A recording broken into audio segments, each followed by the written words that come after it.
నమస్తే. నేను డాక్టర్ కవిత, gynaecologist, కేత్రా hospital, Visakhapatnam. Mature అయిన తర్వాత పీరియడ్స్ అనేవి సరిగ్గా రావట్లేదని కొంతమంది మదర్స్ పిల్లల్ని కన్సల్టేషన్‌కి తీసుకొస్తూ ఉంటారు. సో, వాళ్ళకి ఒక్కొక్కసారి స్కాన్ చేసినప్పుడు స్కానింగ్‌లో పాలిసిస్టిక్ ఓవరీస్ ఉన్నట్లు కూడా గమనిస్తూ ఉంటాం. ఇలా అని చెప్పినప్పుడు జనరల్‌గా పేరెంట్స్ అడుగుతూ ఉంటారు, వాళ్ళ పిల్లలకున్నది పీసీఓడీ ప్రాబ్లమా కాదా అని. సో, జనరల్‌గా ఏంటంటే రిప్రొడక్టివ్ సిస్టమ్ అనేది హెచ్‌పిఓ యాక్సిస్ అంటాం. అంటే హైపోథాలమో పిట్యూటరీ ఓవేరియన్ యాక్సిస్ అనే దాని కంట్రోల్‌లో ఉంటుంది. సో, దీనిలో 3 పార్ట్స్ అనేవి ఇన్వాల్వ్ అయ్యి ఉంటాయన్నమాట. So, hypothalamus, pituitary and ovaries. Hypothalamus, pituitary అనేవి 2 కూడా బ్రెయిన్‌లో ఉండే 2 ఇంపార్టెంట్ స్ట్రక్చర్స్.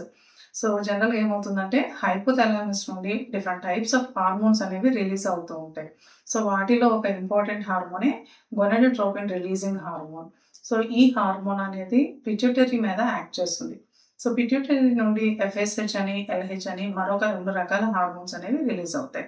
ఈ 2 హార్మోన్స్ అనేవి ఓవరీస్ మీద పనిచేసి ఓవరీలో ఫాలికల్ అనేది పెరగడం, అలాగే ఎగ్ రిలీజ్ అవ్వడం అనేది అయ్యే విధంగా ప్రమోట్ చేస్తూ ఉంటాయి. మీకు తెలిసిందే కదా! ఎగ్ అనేది ప్రాపర్ టైంకి రిలీజ్ అయితేనే పీరియడ్స్ అనేవి రెగ్యులర్‌గా వస్తాయి. సో, మెచ్యూర్ అయిన స్టార్టింగ్ ఫ్యూ ఇయర్స్‌లో ఈ హెచ్‌పిఓ యాక్సిస్ అనేది ఇంకా ఇమ్మెచ్యూర్‌గానే ఉంటుంది. అంటే పూర్తిగా పెద్దవాళ్ళలో పనిచేసే విధంగా పనిచేయడం అనేది జరగదు. అందువల్ల అండం అనేది ప్రాపర్ టైంకి రిలీజ్ అవ్వదు.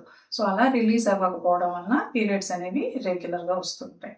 సో, అందువల్ల మీరు మెచ్యూర్ అయిన తర్వాత స్టార్టింగ్ ఫ్యూ ఇయర్స్‌లో గనక పీరియడ్స్ ఇర్రెగ్యులర్‌గా వస్తున్నా, సో, స్కాన్‌లో పీసీఓడీ లాంటి పిక్చర్ అనేది కనిపిస్తున్నా కూడా అంతగా భయపడాల్సిన అవసరం లేదు. ఎందుకంటే ఈ పిల్లలు 16-18 సంవత్సరాల ఏజ్ వచ్చేసరికల్లా కూడా ఈ హెచ్‌పిఓ యాక్సిస్ అనేది మెచ్యూర్ అవుతుంది. సో, అప్పటికి పీరియడ్స్ అనేవి రెగ్యులరైజ్ అవ్వడానికి అవకాశం ఉంటుంది. కానీ కొంతమంది పిల్లల్లో ఒబెసిటీ లాంటి ఫ్యాక్టర్స్ ఉన్నప్పుడు, లేదా సెడెంటరీ లైఫ్ స్టైల్ ఉన్నప్పుడు ఈ పిల్లల్లో గనక మీరు ఆ ఫ్యాక్టర్స్ కరెక్ట్ చేసుకోకపోతే వాళ్ళకి పీసీఓడీ ప్రాబ్లమ్ వచ్చే రిస్క్ అనేది ఎక్కువగా ఉంటుంది.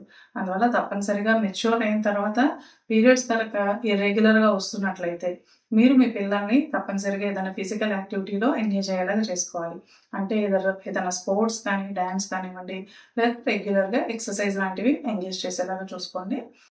అలాగే ఈ జంక్ ఫుడ్స్ అనేవి అవాయిడ్ చేసి హెల్తీ ఫుడ్ హ్యాబిట్స్ అనేవి అలవాటయ్యేలాగా చేయండి. సో, ఈ విధంగా చేసినట్లయితే 16-18 సంవత్సరాల కల్లా కూడా మీ పిల్లల పీరియడ్స్ అనేవి రెగ్యులర్ అవ్వడానికి అవకాశం ఉంటుంది. ఒకవేళ అప్పటికి కూడా రెగ్యులర్ అవ్వకపోతే తప్పనిసరిగా గైనకాలజిస్ట్‌ని కన్సల్ట్ చేసి పీసీఓడీ ప్రాబ్లమ్ ఏమైనా ఉందా లేదా అనేది అప్పుడు ఎవాల్యుయేట్ చేసుకోవాల్సిన అవసరం ఉంటుంది. Hope this information is useful to you. Share this with your family and friends. ఇంకేమైనా డౌట్స్ ఉన్నట్లయితే కామెంట్ సెక్షన్‌లో కామెంట్ చేయండి. I'll be there to clarify your doubts. Thank you.